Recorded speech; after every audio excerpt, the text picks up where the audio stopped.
कोकण ग्रामविकास मंडळ यांच्या वतीने भाजप नगरसेवक सीताराम राणे यांच्या पुढाकारातून ठाण्यामध्ये सुरू असलेल्या भव्य मालवणी महोत्सवामध्ये कविवर्य मंगेश पाडगावकर यांच्या नावाने उभारलेल्या कलादालनामध्ये दुसऱ्या दिवशी साहित्य संमेलनाची सांगता काव्य वाचनाने झाली। या कवी संमेलनामध्ये तब्बल 38 स्पर्धक कवींनी सहभाग घेत काव्य वाचनाची देखणी जुगलबंदी सादर केली।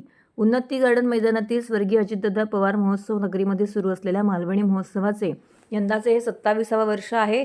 महोत्सवात कविवर्य मंगेश पाडगावकर दालनामध्ये सायंकाळी काव्यधारा बरसला। महाविद्यालयीन विद्यार्थ्यांनी संजोत ढवळे हिने स्वररचित कवितेद्वारे मराठी राजभाषा दिनाच्या निमित्ताने मराठीतील दिग्गज कविवर्याचा उल्लेख असलेल्या कवितेतून अनोखी कवितांजली वाहिली।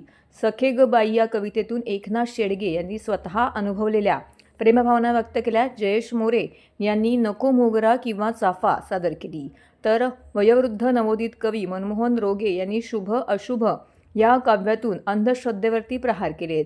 रुपाली महाजन हिने नव्या जमान्यातील कविता सादर करत उपस्थितांची दाद मिळवली। साहित्यिका प्रज्ञा पंडित यांनी कार्यक्रमाचे नेटके सूत्रसंचालन केले।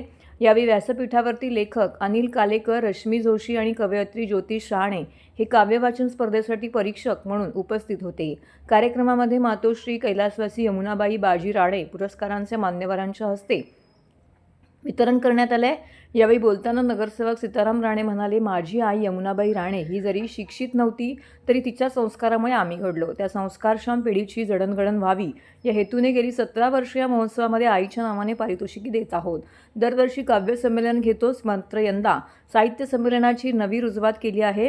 भविष्यात भव्य संमेलनं भरवून साहित्यिकांना अधिकाधिक सुविधा देण्याचा प्रयत्न राहील असं आश्वासित केलं आहे।